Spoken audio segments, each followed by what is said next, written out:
Good morning. Good morning. So, there's a lot happening in Florida. So, in 2022, all 120 House of Representatives seats were up for election, and the Republicans won those seats, which was initially 76 to 42, which is now 85 to 35.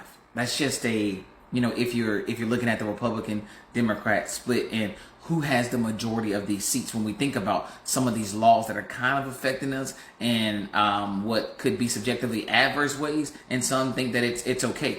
But what I want to talk to you about is maybe are we missing some of the bigger pictures? Let's just take, for instance, Senate Bill 1718. One of the things in Senate Bill 1718, I'll read it directly.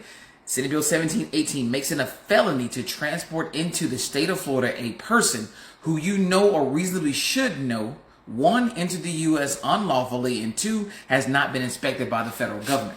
What this simply means is, when they use terminology like reasonably should know, it means that you had better ask or should have asked, and it can be argued whether you should have asked or didn't ask, if a person was lawfully a U.S. citizen. Now, I'm going to be real. I don't know anybody. I haven't seen anybody stop somebody and say, hey, are you a U.S. citizen? But when you go to these hospitals that give out Medicaid, because this is kind of where 1718 was hitting them at, and they start asking them, hey, are you legal? And some will answer, some won't answer, because you don't have to answer that question.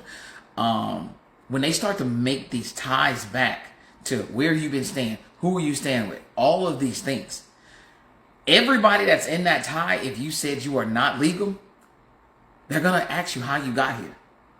That means they can argue for, well, Rodney Glover knew you. Well, yes, I guess I did know him. Well, what does that mean? That means you should have talked to them about whether or not they were legal or illegal. What? And now you are now on the docket for committing a felony.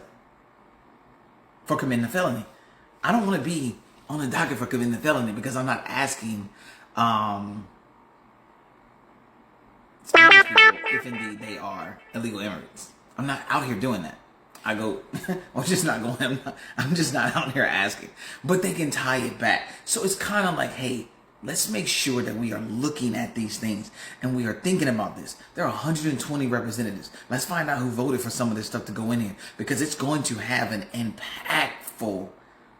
It's going to impact. It's going to impact. It's not going to. Be careful now who you know, because the division, it's happened.